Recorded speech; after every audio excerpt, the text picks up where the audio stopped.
자, 보죠. 70페이지 보시면 이제 초고층 건물, 아까 얘기했듯이 초고층 건물의 급수 방식이 나오는데 조닝이라는 게 나오죠.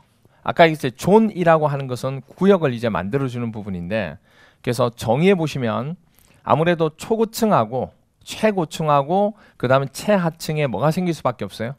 수압차가 클 수밖에 없습니다. 그래서 수압차가 높으면 급수 기구에서의 토출량이 필요 이상으로 많아진다든지 튀는물로 된다든지 또는 유수음이 소음으로 된다든지 수격작용. 수격이 뭐냐면 물이 뭐죠? 격하게 작용하는 거. 이게 수압이 크면 아무래도 물이 격하게 작용할 수밖에 없어요. 이런 문제가 발생할 수 있다 그 얘기입니다. 그래서 아까 얘기했듯이 뭐를 나눈다고요? 존을 나눠 가지고 할 필요가 있다 그 얘기입니다. 그래서 건물을 몇 개의 존으로 나누어서 급수하는 게 바로 조닝 방식이다 그렇게 됩니다. 그래서 결론적으로 동그라미 3번하고 동그라미 4번만 보시면 돼요. 동그라미 3번이 20회, 24회 두 번 나왔습니다. 초층 건물에서는 급수압이 최고 사용 압력을 뭐하지 않도록, 그렇죠, 넘지 않도록 뭐를 하겠다? 존을 나누어서 하겠다 그 얘기예요. 하나의 물탱크가 전체를 다 감당하는 게 아니고 감당할 수 있는 높이까지. 왜 그렇게 하냐면 거기까지가 수압이 일정하니까. 그걸 벗어나면 수압이 너무 커지니까. 그러면 물이 격하게 작용해서 소음도 크고 배관의 진동도 생기고 이런 문제점이 생기니까. 그래서 급수 조닝을 한다 이렇게 돼 있습니다. 그래서 동그라미 4번 보시면 10회 나왔는데 고층 건물에서 급수 계통을 적절하게 조닝하지 않으면 어떻게 되느냐? 낮은 층일수록 뭐가 클 수밖에 없어요. 그렇죠. 수압이 크기 때문에 수격작용이 발생하기 쉽다 이렇게 얘기하는 겁니다. 그러면 가로 2번에 보시면 급수 조닝이 필요한 이유가 뭐냐? 필요성이. 첫 번째가 1번. 아까 얘기했죠. 왜 조닝을 합니까? 하고 물어보면 각 층의 수압을 뭐 하려고? 균등하게 하기 위해서. 각 층별 급수 압력을 균등하게 하기 위해서 하는 거고, 두 번째로 이제 22회 때 나왔던 건데 동그라미 2번은 아무래도 수압이 크면 물이 격하게 작용한다고 했던 거 기억나시죠? 그런 수격작용에 의해서 소음도 커지고 뭐도 커지니까 진동도 커지게 됩니다. 이걸 방지하려고 조닝을 하겠다 그 얘기입니다. 여러분들 그렇게 봐주시면 됩니다. 그래서 보시면 나와 있는 것 중에 하나가 71페이지 보세요. 오른쪽에. 오른쪽 보니까 이제 급수 조닝 방식 나와요. 이런 방식들이 있더라는 부분 중에 하나입니다. 그래서 조닝 방식 종류는 열을 몰라도 돼요. 아직 시험지 나온 건 아니에요. 근데 대표적으로 아까 얘기했듯이 중간층에다가 뭘 두면 돼요? 탱크를 두면 되죠. 그게 바로 중간 수조 방식 그런 뜻입니다. 어려운 거 아니에요. 그래서 여러 가지 방식이 있는데 이거는 시험지 안 나왔기 때문에 아직까지 그냥 여러분들이 이런 방식이 있구나 하고 그냥 넘어가시면 돼요. 안 보셔도 돼요 지금. 네. 그러면 이제 73페이지 보시죠. 73페이지 보시면 나와 있는 게 급수 배관 설계에 대해서 나옵니다. 급수 배관 설계. 급수 배관 설계 부분이 첫 번째가 급수 배관 방식인데 이 급수 배관 방식은 아직 출제가 안 됐지만 이거는 상식적으로 이렇게 보세요. 아까 급수 방식이 몇 가지였죠? 급수를 공급하는 방식이 네 가지. 급수 방식은 네 가지가 있었어요. 수도 직결 방식, 고가 수조 방식, 압력 탱크 방식, 펌프 직송 방식 이렇게 네 가지가 있어요. 그러면 이 네 가지 중에서 한 가지만 다르고 나머지는 물을 공급하는 배관 방식이 다 똑같아요. 하나만 다르고 위에서 밑으로 내려오는 하향식 배관 방식은 압력 탱크가 아니고 뭐죠? 고가 수조 방식만 그런 거고 나머지 부분 전부 다 뭐가 돼요? 밑에서 위로 올라가는 거예요. 그래서 보시면 급수 배관 방식이 상향 급수 배관법이 있고 밑으로 내려오는 뭐죠? 하향이 있는데 상향 급수 배관법은 동그라미 4번 보시면 수도 직결 방식, 압력 탱크 방식, 탱크가 없는 부스트 방식 이렇게 존재하는 거예요. 근데 가로 이번에 하향 급수 배관법에는 5번 뭐밖에 없어요. 고가 탱크 방식, 고가 수조 방식. 탱크가 수조예요. 그 방식밖에 없다. 그리고 두 개를 혼용하는 방법도 있는데 그냥 그 정도 된다는 것만 기억하시면 돼요. 그리고 이제 맨 밑에 보시면 2번 급수 배관 설계할 때 고려사항인데 가로 1번에 급수 배관에 뭐가 나와요? 물매. 물매는 이제 뭔지 아시죠 여러분들? 물매는 기울기, 경사, 구배 이런 말을 쓰는 겁니다. 그럼 아무래도 물이 자연스럽게 흐르려면 수평으로 두는 것보다는 뭐죠? 경사를 두면 훨씬 더 물의 흐름이 빠르게 내려가겠죠. 그래서 경사를 두겠다 하는 겁니다. 그래서 이건 아직 출제는 안 됐어요. 그래서 그냥 넘어가시면 되고, 가로 2번 볼게요. 74페이지. 74페이지 보시면 가로 2번에 급수 배관 시 사용되는 밸브 나오나요? 밸브에서 동그라미 1번. 동그라미 1번. 공기 빼기 밸브가 나와 있습니다. 배관 내에 공기가 많이 차면 물의 흐름을 지장을 주죠.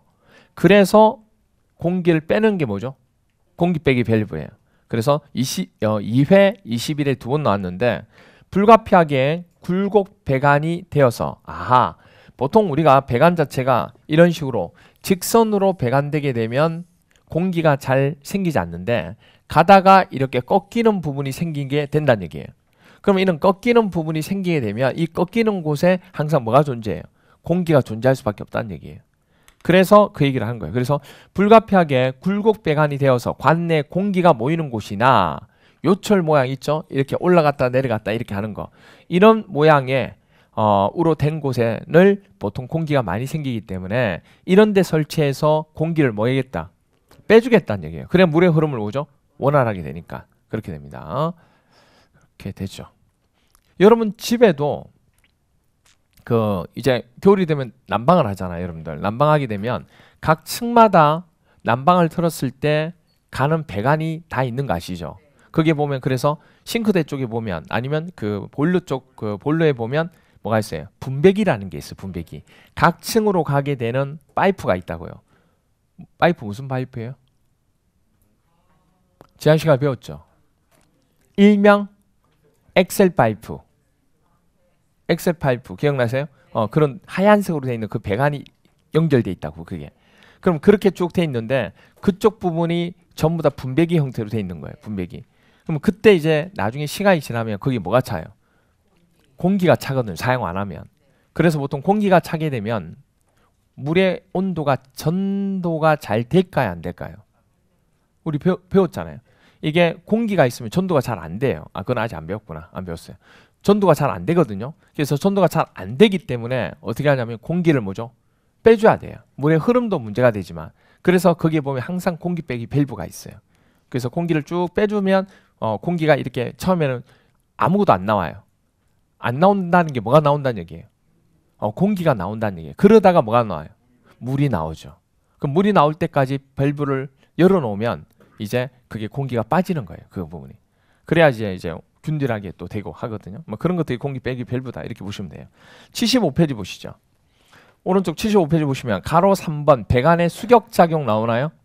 이게 7회, 13회, 19회 3번 나왔어요. 이건 또 나올 수 있으니까 별표에서 봐주시고요. 수격작용이 뭐냐면 아까 얘기했죠. 물이 격하게 하는 작용. 그래서 영어로 뭐죠? 워터 해머링이라고 합니다. 물이 해머질을 한다 그 뜻이에요. 그래서 9번에 보시면 정의 동그라미 2번 수격작용은 일종의 물에 의한 뭐가 돼요? 마찰음이에요. 마찰음. 그러니까 물이 가면서 마찰을 일으키는 부분이기 때문에 당연히 소음과 뭐죠? 진동을 유발하고 그리고 수전이나 수전의 패킹이나 와셔 등을 계속 뭐가 돼요? 손상을 주는 거예요. 때리면서. 그런 문제점이 생깁니다. 그러면 이 수격작용이 왜 생기느냐? 원인 1번 보시면 프로시 밸브 배웠죠? 우리 그 발이나 손 가지고 누르면 물이 일정한 물이 나왔다가 멈추는 거. 그럼 이게 나오다가 갑자기 탁 멈추는 거기 때문에 항상 갑자기 멈출 때 문제가 되는 거예요. 그래서 프로시 밸브나 코옥의 수전율을 급격히 열고 닫을 때 물이 격하게 작용한다 그 얘기예요. 두 번째로 동일한 유량인데 물의 양은 똑같은데 배관의 간경이 뭐 할 때? 작을수록. 물은 똑같은데 관이 작으면 마찰이 커지죠. 그러면서 물이 격하게 작용하는 거예요. 그리고 세 번째, 배관 내에 수압이 뭐 할 때? 너무 높을 때, 즉 과대하거나 유속이 뭐 할 때? 빠를 때. 그때 생기는 겁니다. 그리고 4번 아까 얘기했지만 배관 중에 뭐가 많은 곳? 굴곡되는 게 직선이 아니고 꺾이는 곳이 많으면 굴곡 지짐이 많을수록 일어나기 쉽다 이렇게 됩니다. 그러면 대책은 어떻게 하면 되느냐? 대책은 간단해요. 밸브를 서서히 열면 돼요. 급격하게 열지 않고 서서히 내면 되고 굴곡되는 것을 될 수 있으면 줄이고 직선이 되도록 하면 되고 정말 그냥 일반적인 얘기예요. 광경이 작으면 광경을 뭐 하면 돼요? 크게 하면 되고 뭐 그 얘기예요. 다 보시면 알겠지만. 그게 바로 동그라미 3번, 4번, 5번 그 얘기예요. 또 소합이 뭐죠? 크면 소합을 줄이면 되고 뭐 그게 바로 2번. 소합을 감소시키면 돼요. 그래서 그 다음 나오는 수치는 외우셔야 돼요. 소합을 줄이는데 그러면 유속을 얼마 정도까지 유지하는 게 좋으냐 그 얘기가 나오겠죠. 그래서 관내 유속은 얼마?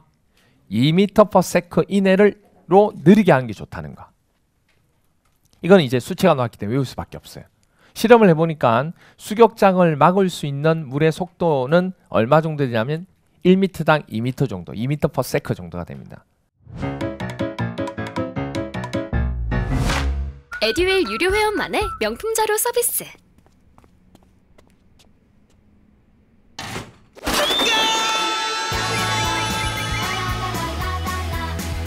고퀄리티 명품 자료의 혜택. 오직 에듀윌 유료 회원에게만. 에듀윌. 그리고 또 하나 방법은 1번처럼 어쩔 수 없다. 2번과 3번과 4번과 5번을 할 수가 없다. 도대체 열고 닫기를 서서히 할 수가 없다. 굴곡배관으로 할 수밖에 없다. 이럴 때 그럼 어떻게 하느냐? 그러면 때리는 거를 여기다가 자꾸 때리는 거잖아요. 지금 그렇죠? 이 때리게 되면 파손이 될 수 있으니까 때리는 걸 뭐 해주면 돼요? 막아주는 장치를 쓰는 거예요. 여러분들 자동차를 타면 갑자기 사고가 나면 사람이 쾅 하고 부딪힐 수 있잖아요. 그래서 뭐가 터져요? 에어백이 터져요. 그런 공기실을 설치하는 거예요.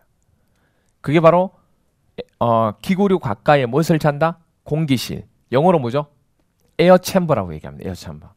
이걸 설치하기나 그러면 물이 격하게 작용한 걸 막아주는 수격 방지기를 설치합니다. 오른쪽 보시면 그림들 나와 있을 거예요. 밑에도 그렇고 그런 부분인데 자 보면 이런 거예요. 이런 식으로 여기 보세요. 이렇게 가다가 우리 세면기 쪽에 여기가 뜨거운 물, 여기가 차가운 물이 공급이 되는 거 맞죠? 여기 차가운 물, 여기 뜨거운 물. 그럼 이렇게 물이 공급되다가 꺾일 수밖에 없잖아 이게. 그렇죠? 그럼 꺾이게 되면 여기서 막 자꾸 때리기 시작한다는 얘기예요. 왜 꺾었냐고.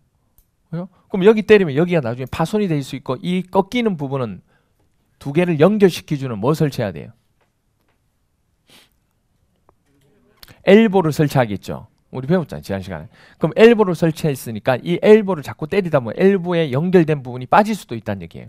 그래서 이쪽에다가 이렇게 충격을 주는 걸 뭐 하려고? 완화시키려고 뭐 설치는 거예요? 공기실, 에어챔버를 설치하는 거예요. 이렇게. 이런 식으로. 꺾이는 부분에 이게 충격, 완화 장치들 이런 거 설치하는 거. 이렇게. 되나요?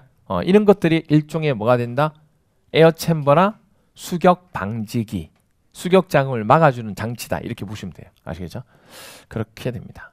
그러니까 충격 완화 장치다. 이렇게 보시면 돼요. 간단하게. 그렇게 됩니다. 자, 그러면 여기 한번 보실래요? 시험 문제 이렇게 나왔어요. 7때 급수 설비에서 수격 작용에 대한 다음의 설명 중 틀린 것은 1번 밸브를 급히 조작할 때 발생하더라. 맞고 수전에 이런 수격 작용이 생기면 수전, 수도꼭지 있죠. 그 패킹이나 와셔 등이 뭐한다? 손상입니다. 그래서 이걸 방지해라 하는 겁니다. 세 번째 수격 작용을 방지하기 위해서는 뭐 설치한다? 에어 챔버, 뭐 에어백이죠. 공기실을 설치한다. 4번 급수관의 지름을 좁게 하여 수압을 증가시키면 수격 작용이 오히려 커지죠. 그러니까 보시면 알겠지만은 개념 이해하고 답 찾는 거예요, 그냥. 이렇게 돼요. 그래서 어떤 분들은 그런 얘기해요. 시설개론이 암기 과목이 아니냐 이렇게 얘기하는데 저는 나이가 많아서 암기가 안 돼서 힘듭니다 이러는데 암기 과목이에요? 아니잖아요. 개념 이해 오히려 나이가 많으신 분들이 이해력이 훨씬 높기 때문에 더 편해요. 솔직히 얘기하면. 왜? 상식으로 풀 수 있으니까. 그럼 못 풀겠다. 상식이 없는 거예요. 시설개론은 진짜 상식이 있는 분들이 상식선에서 풀 수 있는 문제들이 꽤 많은 거예요. 그러니까 상식을 많이 확장시킬 필요가 있는 겁니다. 아시겠죠? 물론 간혹 가다가 수치 같은 건 나오죠. 제가 전에도 얘기했지만 40문제 중에서 숫자가 답이 되는 문제는 5문제를 벗어나지 않아요. 실제로 숫자가 답이 되는 건 5문제. 그렇다 다른데 숫자가 안 나오죠. 나오는데 숫자가 답이 되는 문제가 5문제라는 얘기예요. 실제로. 그거 안팎이라니요. 안팎. 훨씬 많고 그런 거 아니에요. 그래서 개념을 이해하고 답을 찾는 게 훨씬 낫는 겁니다. 이게 유속의 급정지에 의해서 충격압에 의해서 발생하는 거 맞죠? 이렇게 출제가 됩니다. 자, 그 다음에 이제 76페이지 보시죠. 76페이지 보시면 가로 4번에 배관에 뭐가 나와요? 수압시험이 나옵니다. 왜냐하면 물이 관을 통해서 급수를 하면 물이 압이 생겼으니까 흐를 거잖아요.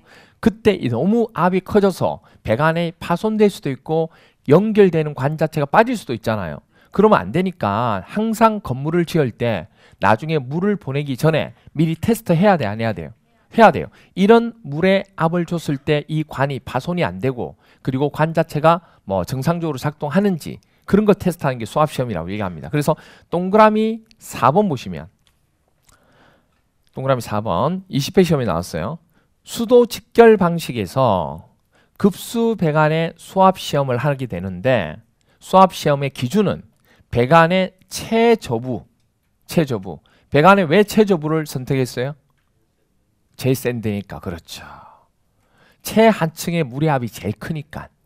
그래서 최저부를 타켓을 잡은 거예요. 그 최저부에서 최소 얼마? 1메가파스칼 압력으로 테스트했을 때 문제가 없으면 다른 층도 문제가 없다고 본 거예요. 됐나요? 이거는 지금 최저 실제로 배관 시험할 때 얘기하는 거고 그 다음에 동그라미 5번은 조심하셔야 돼요. 고가 수조 이하 연결되는 배관이나 양수관 자체에 최저 사용 압이 있다는 얘기예요. 그 사용 압력은 수압이 얼마? 0.75메가파스칼을 견딜 수 있는 건. 그러니까 이 동그라미 5번은 뭐냐면 실제로 이제 사용하는 거 있죠. 4번은 무슨 상황이고 배압 시험할 때 실제로 KS 기준에서 테스트할 때 하는 거고 5번은 평상시에 우리가 사용하는 압력 있잖아요. 그 사용하는 압력은 솔직히 1까지는 안 올라가잖아요. 그래서 사용하는 압 자체 가지고 견딜 수 있도록 테스트할 때 그때 압은 얼마라냐? 0.75 정도만 본다는 얘기예요. 그래서 배압 부분, 수압 실험을 통과하는 부분은 4번을 얘기하는 거고 사용하는 압을 얘기하는 것은 0.75 이렇게 얘기합니다. 수치가 두 개 나왔어요. 이건 외울 수밖에 없어요. 실험을 통해서 나오는 거기 때문에 이건 꼭 외우셔야 됩니다. 그렇죠? 자, 그러면 여기 한번 보실래요? 20회 때 이렇게 나왔어요. 급수 설비에 관한 내용으로 옳은 것은 1번 수도 직결 방식은 상수도 간의 공급 압력에 의해서 급수하는 방식인 거 맞나요? 상수도 간에 바로 연결하는 거잖아요. 그리고 주로 대규모하고 고층 건물에 써요? 말도 안 되죠. 아까 얘기했죠. 단독주택이나 소규모 건물에 쓸 수밖에. 왜? 수압이 높이까지 못 올라가요. 틀렸고 2번은요. 펌프 직송 방식은 기계 실내에 저수조 설치가 필요하다. 필요 없다. 펌프 직송 방식은 기계 실내에 저수조 설치가 필요 없다. 맞아요? 아니 저수조가 없으면 그죠? 물을 어디 있는 물을 가지고 펌프를 해요. 말이 안 되잖아요. 뭐가 없는 거냐면 고가 수조가 없는 거죠. 고가 수조가 없는 거지. 저수조, 기계 실내에 저수조 물을 저장하는 물은 있어야 돼요, 없어야 돼요? 이건 있어야지, 있어야 돼요. 3번 고가 수조 방식은 건축물에 건물의 옥상이나 높은 곳에 물을 일단 뭐하고 양수하여 위에서부터 밑으로 물을 내리는 하향식으로 급수한다. 틀린 게 딱히 없죠? 오케이. 4번 볼게요. 수도 직결 방식은 건물 내에 정전이 되면 급수가 불가능하다. 정전이 되더라도 전혀 상관이 없어요. 뭐 하면 불가능해요? 단수. 그렇죠. 단수. 단수가 되면 불가능한 거죠. 5번 수도 직결 계통의 수압시험은 수압시험하는 것은 무조건 뭐죠? 1이죠. 1. 수압시험은 무조건 1. 배관 최저부의 최소 7.5kg 0.75메가파스칼은 뭐였어요? 아까 사용압력. 그래서 수압시험에 쓰는 것은 0.75가 아니고 얼마? 1메가파스칼. 아시겠죠? 그러면 답은 몇 번? 3번. 이렇게 나온 거예요. 아시겠죠? 옳은 거니까. 자, 이렇게 나옵니다. 그 다음 이제 밑에 보시면 가로 6번 급수 배관 설계 시 기타 고려사항입니다. 급수 배관 동그라미 1번 급수 배관의 최소 간격은 얼마요? 15mm 이상. 가장 광경이 작은 게 15짜리입니다. 그게 15짜리부터 시작해요. 그래서 15mm 이상. 15mm보다 한 치수 큰 게 뭘까요? 20입니다. 20. 20보다 한 치수 큰 거 25. 25보다 한 치수 큰 거 그죠? 32입니다. 32 이렇게 돼요. 그래서 그 자체 치수 값 자체가 있는데 그거는 머릿속에 넣고 계시는 게 좋습니다. 그건 넣고 계시는 게 좋아요. 자, 여기 한번 볼까요? 제일 먼저 15mm짜리가 그러니까 이건 뭐냐면 이거 자체는 공장에서 만들어서 대량으로 생산하는 표준 크기를 얘기하는 거예요. 이게 이제 상황에 따라 쓰는 건 달라질 수 있는데 일반적인 평균적인 걸 얘기하는 거예요. 그럼 15짜리가 있고 그 다음 치수가 20짜리. 거의 보면 5씩 증가한다고 보시면 돼요. 그 다음 뭐예요? 25. 그 다음 보통 30이라고 생각하잖아요. 30이 아니고 32짜리. 왜 그러냐면 이게 외국에서 단위가 들어올 때는 인치죠. 근데 우리는 뭘로 써요? 밀리미터, 미리로 쓰잖아요. 그거 개념을 맞추다 보니까 이게 한 31. 얼마 이렇게 나오는데 반올림에서 이렇게 쓰는 거예요. 그래서 이 수치가 나온 거예요. 그 다음 뭐 쓸까요? 40.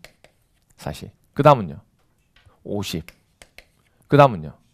65입니다. 그 다음은요? 80입니다. 80. 그 다음은 100. 이렇게. 예, 여기까지. 여기까지는 기억을 해 주셔야 돼요. 여러분들. 그래서 왜냐하면 나중에 이걸 기억하셔야 앞으로 이제 설비에서 광경이 계속 나올 건데 한 치수 큰 거, 한 치수 작은 거 이 개념을 잡을 수가 있어요. 그래서 15짜리가 제일 작고 그 다음이 20, 그 다음 25, 그 다음 32, 그 다음 40, 50 됐나요? 여기까지. 그 다음부터는 뭐죠? 65, 그 다음 80 이렇게 됩니다. 그 다음 얼마? 100. 그러니까 여기는 15 증가했죠. 그렇죠? 여기 20 증가했고 이렇게 됩니다. 이렇게 돼요. 이게 표준 치수에 대한 구경.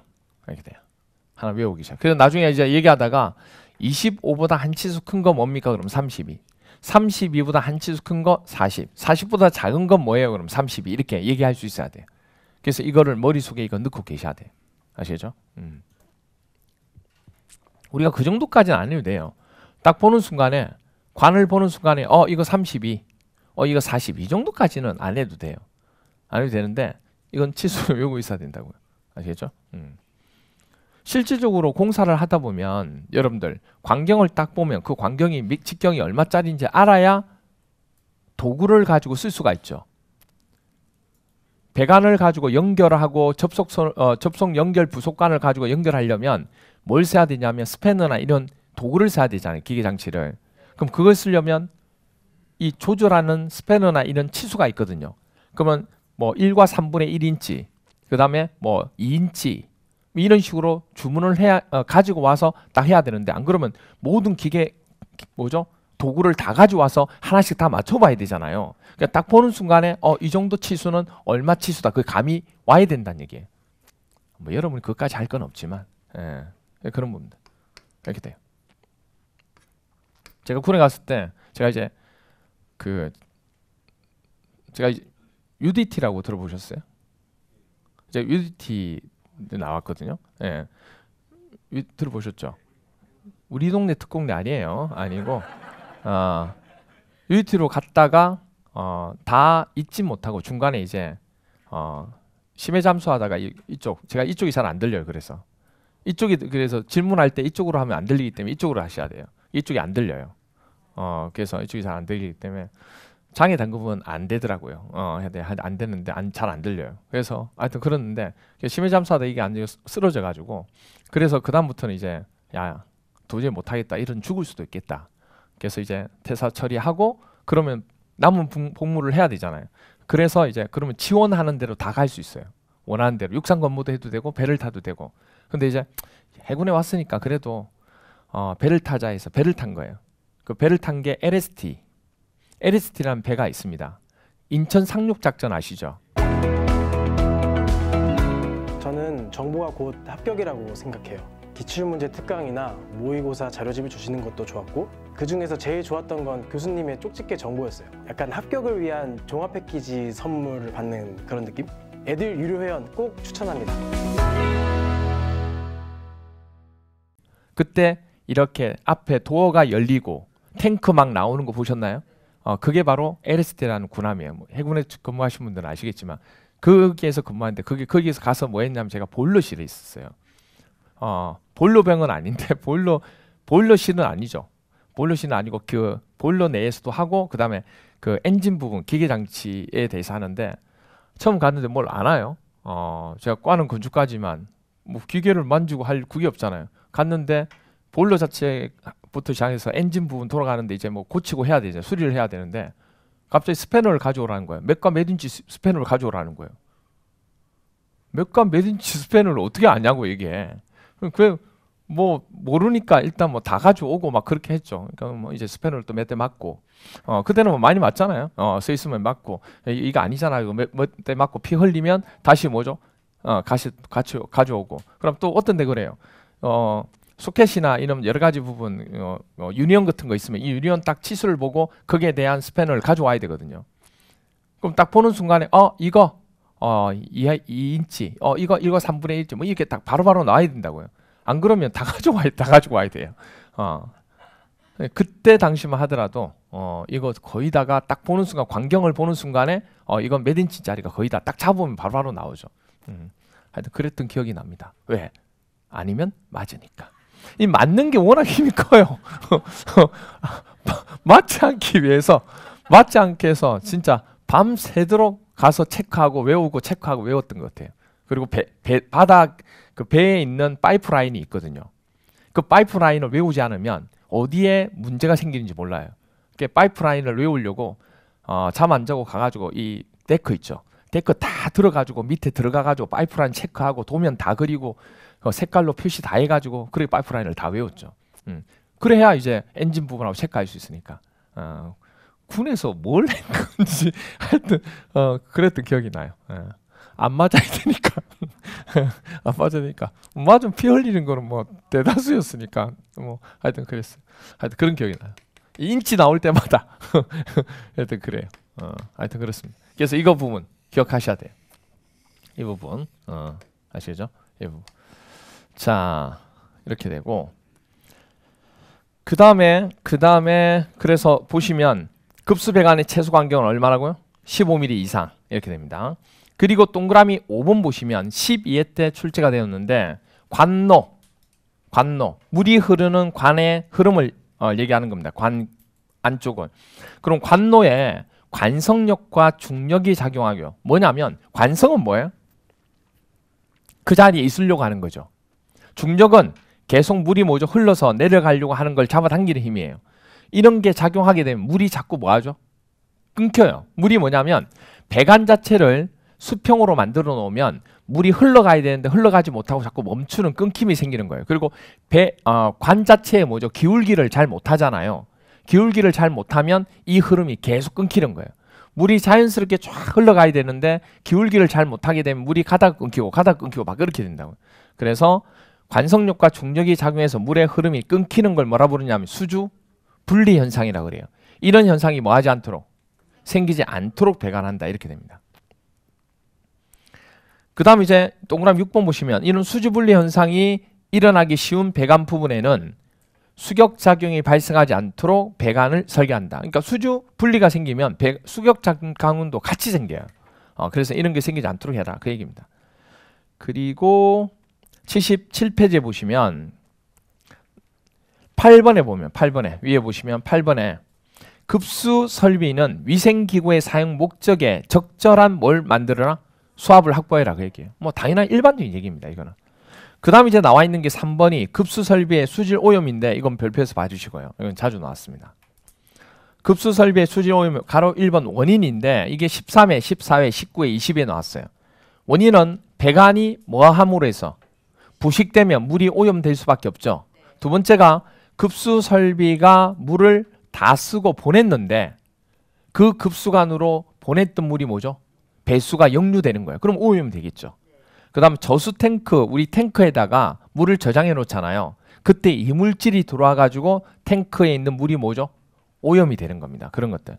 그리고 4번은 급수배관이나 기구 구조의 불량으로 급수관 내의 오수가 뭐해서요? 역류해서 오염되도록 배관된 크로스 커넥션. 크로스 커넥션이 이겁니다. 보시면 여기가 운물이고 이게 운물을 가지고 쓰는 배관이다. 그러면 이건 운물 배관이고 이거는 수도 본관을 통해서 상수 배관이 돼요. 그럼 이 두 개의 물은 구별을 해야 된다고요. 근데 배관 자체가 구별이 안 된다고요. 안 되다 보니까 같은 무슨 관인 줄 알고 급수관인 줄 알고 이 두 개를 잘못해서 뭐 한 거예요? 크로스 커넥션 연결을 한 거예요. 그럼 여기 있는 물이 이쪽으로 가서 오염이 될 수 있다는 얘기예요. 그걸 얘기하는 겁니다. 그러니까 크로스 커넥션이 좋은 거예요, 나쁜 거예요? 나쁜 거죠. 크로스 커넥션이 되지 않도록. 그래서 뭐 배관의 색깔을 가지고 구별을 하든 뭘 하든 하게 된다 그 얘기예요. 그래서 그런 얘기를 하고 있는 겁니다. 그 다음에 가로 2번에 보시면 이런 오염되는 걸 방지해야 되는데 방지하려면 어떻게 하면 되느냐. 동그라미 1번이 11일 시험이 나왔는데 수조의 급수 유입구와 유출구. 자, 물이 들어오는 곳과 물이 나가는 곳이 있습니다. 이게 저수조가 되면 여기가 물이 뭐죠? 들어오는 곳이고 여기는 물이 뭐죠? 나가는 거. 그러면 여기는 유입구, 여기는 유출구. 그러면 들어오는 거하고 나가는 부분이 가능하면 될 수 있으면 어떻게 해야 돼요? 가장 멀어야 돼요. 그럼 가장 먼 거리가 어디예요? 대각선. 그 얘기입니다. 그 얘기를 하고 있어요. 그래서 유입구와 유출구는 대각선 반응을 설치하라 그 얘기예요. 그 다음 동그라미 3번. 음용수용, 우리가 먹고 씻는 음용수용 수조 내면에 칠하는 페인트 있죠. 그 도료는 수질에 영향을 주면 당연히 안 되겠죠. 그리고 부속품은 당연히 부식이 되지 않는 무슨 재료? 내식성 자재로 쓰라 그 얘기예요. 그 다음 동그라미 6번입니다. 이 6번 부분 때문에 또 많이 헷갈려요. 17에 22에 두 번 나온 거예요. 이 6번을 제대로 개념을 이해하지 못하면 계속 틀립니다. 저수조에 장시간 보관하면 뭐가요? 잔류염소. 자,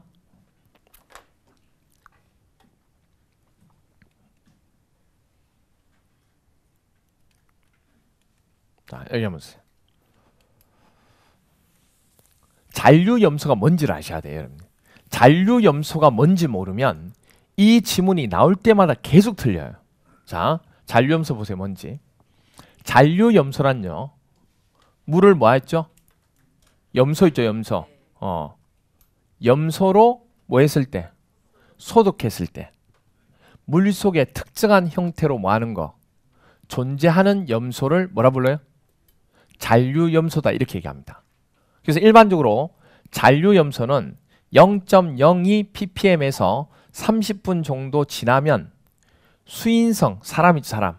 수인성 전염병균인 이질, 콜레라, 장티푸스, 파라티푸스 등이 완전히 뭐 한다고요?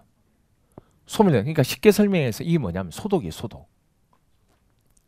소독약 아시죠? 멸균을 일으키게 만드는 소독약이 염소예요, 염소. 그럼 좋은 거예요, 나쁜 거예요? 좋은 거예요, 이게. 나쁜 게 아니에요. 그러니까 이런 잔류염소가 있어야 물 속에 오염된 것들을 뭐 할 수 있다는 얘기예요? 없애는 거예요. 그러니까 우리가 물을 잘못 먹으면 아프다는 얘기 하잖아요. 그게 물이 정말 중요한 거예요.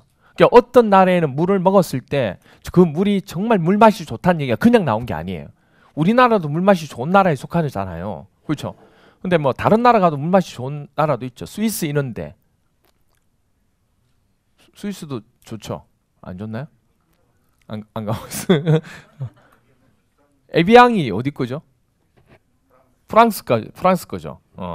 그래서 뭐 그런 이름을 보통 많이 붙이잖아요. 그런 거죠. 우리는 뭐예요? 우리 아이스. 우리 삼다수 아니에요? 우리 삼다수죠. 우리나라는 삼다수 얘기 많이 해요. 삼다수. 제주도 물이 좋다고 얘기하잖아요. 어쨌든 뭐 삼다수 이렇게 얘기하는데 그게 중요한 건 뭐냐면 이게 멸균 처리가 돼 있는 상태가 돼서 그걸 먹게 되면 일단은 이런 부분에 대한 문제점이 없다는 얘기예요. 근데 이런 게 처리가 안 된 물을 먹게 되면 당연히 사람한테 피해를 입게 되는 거예요. 그런 게 바로 뭐라는 얘기예요? 그럼 좋은 거예요, 나쁜 거예요? 이걸 좋은 거라고 생각해야 되지 나쁜 거라고 생각하면 이해가 안 되는 거예요, 이게. 그래서 볼게요, 문장을 이제 다시. 그러면 저수조에 장시간 보관하면 잔류염소라고 하는 것들이 있다가 자꾸 소멸되겠죠. 그렇잖아요. 우리가 모든 것들이 있으면 그게 이제 시간이 지나면 소멸될 수밖에 없다고요. 그럼 이런 게 소멸됨으로 소멸된다는 게 소비된다는 뜻이에요. 그럼 소비가 되면 물이 어떻게 될까요? 부패되겠죠. 물도 썩는다고요. 고여 있으면. 이게 처음부터 고여 있는 게 썩었느냐? 아니에요. 뭐가 들어가 있으니까. 잔류 염소가 있기 때문에 썩지 않는 거예요. 근데 그 잔류 염소가 자꾸 없어지는 거예요. 이게 시간이 지나면서. 그러면서 물이 뭐죠? 썩는다는 얘기예요. 그래서 물을 저장하고 하게 되면 이게 오염이 된다는 얘기가 그 얘기예요.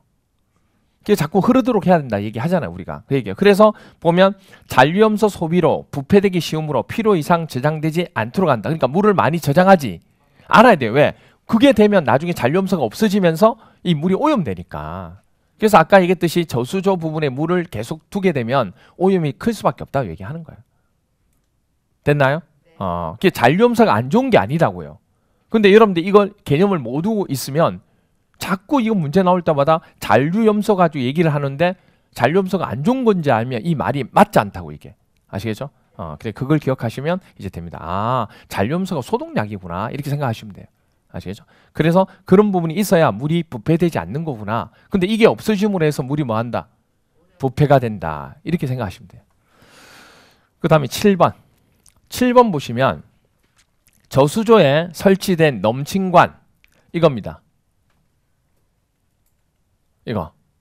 이게 저수조예요. 저수조에 보면 여기 이렇게 관이 하나 이렇게 있습니다. 여러분들 혹시 그 세면기에 보면 구멍 뚫린 거 보일 수 있나요? 그게 바로 넘침강, 오버플로우라고 하는 겁니다.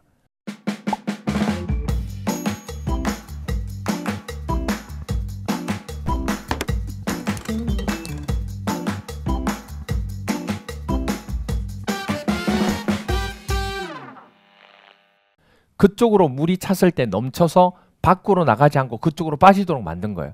저수조 내에서도 물이 계속 공급되다 보면 수위면보다 넘어설 수도 있죠. 고장이 나면. 그때 빨리 이쪽으로 빼내야 된다는 얘기예요. 안 그럼 넘치니까. 이게 바로 넘침관, 오버플로우라고 얘기하는 겁니다. 그렇죠? 그래서 저수조에 넘침된 넘침관 말단에는 그렇죠. 여기 끝부분. 여기로 잘못하다가 오픈시켜 놓으면 벌레나 이런 게 들어올 수 있잖아요. 그러면 이게 저수조 들어가서 오염이 되는 거예요. 그래서 이 끝을 뚜껑으로 막아준다든지 아니면 망을 씌워라 그 얘기예요. 그래서 그 얘기고. 그 다음 78페이지 8번 11에 17 두 번 나왔는데 배관 내에 장시간 물이 흐르면 용존산소는 뭔지 아시죠? 물속에 들어가 있는 산소의 영향으로 뭐가 진행돼요? 부식이 진행되므로 배관류는 부식에 뭐한 거? 당연히 강한 재료를 뭐 해야 된다? 사용해야 된다. 그 얘기를 하는 겁니다. 아시겠죠? 그리고 동그라미 9번 17일 때 나왔어요. 저수조를 설치하는 장소는 물을 보내는, 사용하고 버리는 게 배수죠. 이 배수관하고 붙어 있으면 돼야 안 돼요? 당연히 안 되죠. 혹시라도 이게 잘못해서 오염될 수 있으니까. 그래서 상당한 거리를 두고 이격을 설치해야 합니다. 그리고 음료수용이 아닌 다른 목적의 배관과 접속시켜서 배관하면 돼야 안 돼요? 절대 저수조는 다른 배관하고 연결하면 안 된다는 게. 그 다음에 10번 아까 얘기했던 거죠. 크로스 커넥션이 발생하지 않도록 급수 배관해야 돼요. 11번 엄청 많이 나왔습니다. 동그라미 11번. 11에, 15에, 17에, 20에, 22에. 단수 발생 시 물이 갑자기 끊겼다는 얘기예요. 그럼 한번 생각해 보세요. 상식적으로 여기 보세요. 물이 쭉 나왔다가 갑자기 멈추면 갔던 물이 다시 뭐죠? 그죠? 빨아당겨서 진공 상태가 되면서 쭉 빨려 나갈 수 있다는 얘기예요. 그래서 단수가 발생 시 일시적으로 뭐가 발생한다? 마이너스 압, 진공, 부압으로 인해서 나갔던 물이 뭐죠? 갑자기 딱 멈추니까 나갔던 물이 훅 하고 안으로 진공 상태가 되니까 마이너스 압이 되니까 뭐냐면 역류가 될 수 있기 때문에 그걸 방지하도록 발생하지 않도록 수정과 세면기 상단부와의 거리는 확보해야 된다. 그게 토수구 공간 이겁니다. 이거. 세면기 잘 보시면 세면기에 이렇게 돼 있고 이게 수전이죠. 수도꼭지. 이게 밑으로 안으로 들어가 있습니까? 위로 나와 있습니까? 나와 있죠. 이게 밑으로 안으로 들어가 있으면 이 물이 나중에 이쪽으로 빨려서 안으로 들어갈 수 있다는 얘기예요. 그래서 항상 위로 이렇게 띄우는 거예요. 여러분들 물이 막 떨어져서 튀어서 좀 그렇겠지만 이 공간을 유지 안 하면 여기 있는 물이 일로 빨려 들어갈 수 있다. 진공이 되면서. 그래서 이 공간을 뭐라고 그래요? 토수구 공간이라고 얘기하는 거예요. 이게 역류된 걸 막아주는 하나의 방법이에요. 그렇게 돼 있고 아니면 아예 역류 방지기를 설치하는 겁니다. 이렇게 못할 때는 역류 방지기를 설치해요. 보시면 이겁니다. 대표적으로 이 장치인데 프러시 밸브 있죠, 여러분들. 우리 세정 밸브. 물을 누르면 여기서 물이 쫙 나오잖아요. 그럼 쭉 이렇게 가요. 이걸 밀어내면서. 이게 힌지 형태로 돼 있으니까 쭉 나가요. 가다가 아까 진공 상태가 된다고 그랬죠. 그럼 마이너스가 되면 갑자기 탁 멈추면 갑자기 훅 빨아당긴다고요. 그럼 갔던 물이 다시 올라온다고요. 올라오는데 체크 밸브처럼 오는 순간 여기가 탁 닫혀가 못 가요. 이런 식으로 만들어둔 이걸 뭐라고 불러요? 이걸 뭐라고 한다? 역류 방지기라고 한다는 얘기예요. 이게 역류 방지기. 진공 상태를 뭐 하겠다? 깨겠다. 그래서 영어로 뭐라 불러요? 버큐움 브레이크라고 얘기합니다. 버큐움 브레이크. 버큐움 브레이크. 그래서 여러분들 하나 적어 놓으실 게 역류 방지기 종류 중에 하나가 됩니다. 그래서 버큐움 브레이크는 진공 방지기. 진공 방지기. 그래서 역류 방지기 종류 중에 하나죠. 진공 방지. 버큐움이 이제 진공이니까 진공을 깨트리겠다. 똑같은 부분입니다. 역류 방지기는 진공 방지기. 버큐움 브레이커라고 얘기합니다. 됐나요? 예, 그렇게 하나 봐주시면 되죠.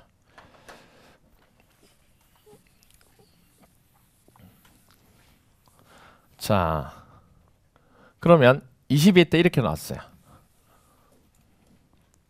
급수 설비의 수질 오염에 관한 설명으로 옳지 않은 것은 1번 저수지에 설치된 넘침관 말단에는 아까 넘침관 철망을 씌워서 벌레 등의 침입을 막는다. 두 번째 크로스 커넥션이 이루어지면 오염 가능성이 있다. 안 좋은 거 맞죠? 네. 세면기에는 뭘 두고요? 토수구 공간을 확보해서 배수의 역류를 방지한다. 그럼 앞으로 이제 세면기 쓸 때마다 여러분들이 이게 토수구 공간 이렇게 기억하셔야 돼요. 이거 역류 방지하려고 만들었구나 이런 식으로. 그러니까 우리가 실생활에 있는 것들이 워낙 많이 나오니까 나올 때마다 여러분들 보고 복습을 하셔야 돼요. 아시죠? 만약에 복습하기 싫다 그러면 세면기를 보지 마세요. 보지 마세요. 샤워기 나올 때마다 이제 여러분들 그게 지금 0.07 메가파스칼 외운 것 중에 하나가 샤워할 때마다 그걸 보시니까 이제 이거 7m 높이에서 소압이 생기구나. 그게 싫으면 샤워를 하지 마세요. 둘 중에 하나는 선택하셔야 돼요. 아시겠죠? 그럼 보일 때마다 이제는 하셔야 되는 겁니다. 나중에 엘리베이터 배우면 이제 엘리베이터 탈 때마다 그거 기억하셔야 돼요. 안 그러면 엘리베이터 타지 말고 11m 내려가는 거예요. 걸어서. 아시죠? 근데 걸어서 내려가면 또 뭘 보냐면 계단을 보게 돼요. 계단은 그럼 또 없느냐? 계단은 또 있거든요. 법상의 기준들이. 뭘 해도 건축물을 벗어날 수가 없어요.